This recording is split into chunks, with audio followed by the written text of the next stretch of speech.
So hello friends, तो कैसे हैं आप लोग। आई होप आपकी स्टडी बहुत अच्छी चल रही होगी और आपने अपना टारगेट कंप्लीट किया होगा।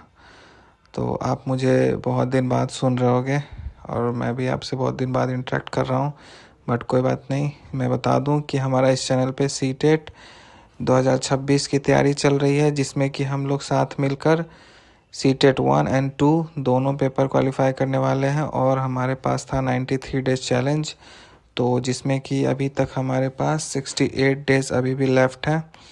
तो इसमें अभी तक हमने अपना सीडीपी कंप्लीट कर लिया है, जैसा कि आप सामने सिलेबस देख सकते हो। और सीडीपी के बाद हमने कंप्लीट किया था अपना ईवीएस। तो आप देखो कि हमारा ईवीएस का ये सारा सिलेबस था, तो हमने अपना ईवीएस भी कंप्लीट कर लिया है, जिसमें कि हम कुछ कुछ सेट्स भी लगाए थे हम लोग ने, है ना। तो हमारा मार्क्स भी इम्प्रूव हुआ था।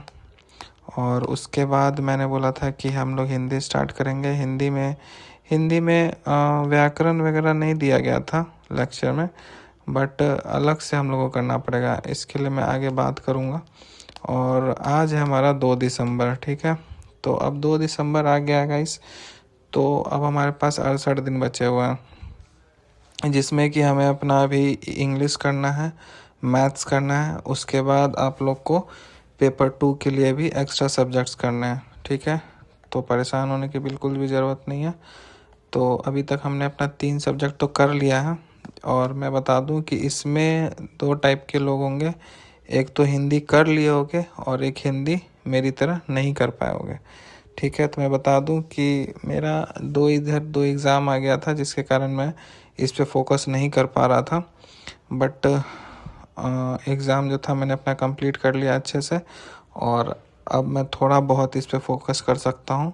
एक्चुअली गाइस, मुझे TRE 4 की तैयारी करनी है कंप्यूटर साइंस के लिए, तो इसीलिए मैं साथ में उसको लेके चल रहा हूँ। ज़्यादा फोकस मेरा उसी पे है, ठीक है। तो इसलिए मैं इसको साथ साथ लेके चलूँगा, तो मेरी हो सकती है तैयारी थोड़ी कम हो, बट आप लोग एक तरफ अगर फोकस हो तो अच्छे से फोकस करो उसको, ठीक है। और जो लोग का कंप्लीट हिंदी हो गया है वो वेल एंड गुड, एंड जिसका नहीं हुआ है उसको मैं बता देता हूँ कि देखो, आप ना कभी ऐसा नहीं होता कि आप सब्जेक्ट में पूरा ब्लैंक रहोगे। आपका कुछ भी अगर टेस्ट दोगे ना, तो नेगेटिव तो है नहीं, तो आप हमेशा 12, 13, 15 ऐसा कुछ स्कोर कर रहे होगे, ठीक है। और हिंदी में तो कर ही रहे होगे और 12 प्लस तो कर ही रहे होगे। तो इसलिए घबराने की ज़रूरत नहीं है। सिलेबस कभी कंप्लीट नहीं होता है, आपको प्रैक्टिस करते करते उसको सीखना पड़ता है, ठीक है। तो जैसा कि आप देखो कि आपको ना पहले PYQ कर लेना चाहिए उसका। हिंदी का धीरे धीरे PYQ करोगे ना, तो प्रैक्टिस करने से क्या होगा कि जो आपको नहीं आ रहा है उसका एक्सप्लेनेशन वहीं पढ़ के आपको समझ में आ जाएगा, और धीरे धीरे आप उस टॉपिक्स को भी स्ट्रॉन्ग कर लोगे। और जिसको टाइम कम है उसका मैं बता देता हूँ कि आपको वो जो सब्जेक्ट है उसका PDF को पढ़ना, ठीक है। जैसे कि मैं भी अभी उस सब्जेक्ट्स के PDF को पढ़ूंगा। अब लेक्चर देखने का टाइम नहीं है हिंदी का, नहीं तो ऐसे हम लोग पीछे हो जाएंगे। इसीलिए मैं उस सब्जेक्ट्स के PDF को पढ़ लूँगा, जिससे मुझे कॉन्फिडेंस हो जाए कि हाँ, मैंने वो सारे टर्म को सुना है, देखा है।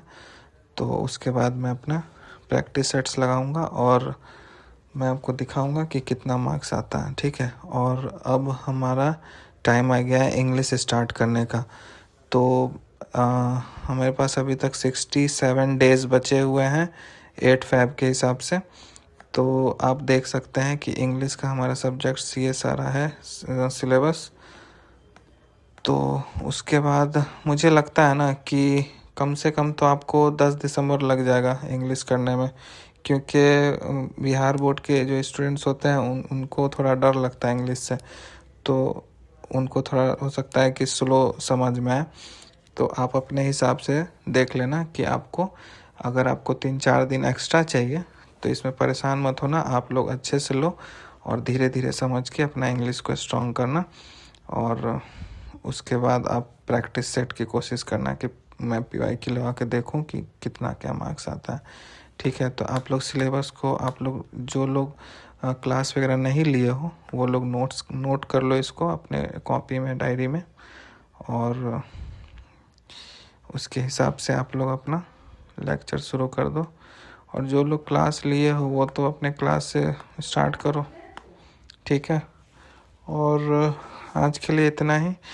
और आप लोग पूछ रहे थे कि अभी जैसे सर का नया बैच आ गया तो पुराना बैच कैसे मिलेगा।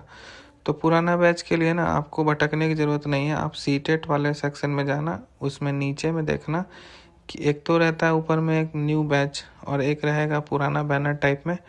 तो वो पुराना वाला बैच वही है, तो आप लोग उसको ले लेना। अगर न्यू बैच भी आप लोग लोगे ना तो वो भी आपको आई थिंक रिकॉर्डेड मिल ही जाएगा, तो परेशान होने की ज़रूरत नहीं है आपको, और आप लोग उसको ले सकते हो। बट मुझे नहीं लगा कि हिंदी में बैच कोई फ़ायदा किया है और ईवीएस में भी बैच कोई फ़ायदा किया।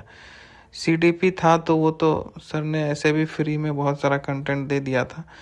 तो मुझे ना एक्चुअली बताऊँ तो बैच का कुछ खास मतलब नहीं लग रहा है। आप लोग यूट्यूब से भी बहुत अच्छी तैयारी कर सकते हो और पीवाईक्यू सीधे बनाओ, और कहीं मुझे नहीं लग रहा कि बैच की उतनी ज़रूरत है।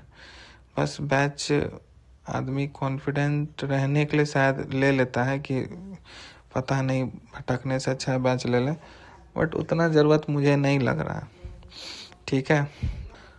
और आज के लिए इतना ही, तो आगे मिलते हैं।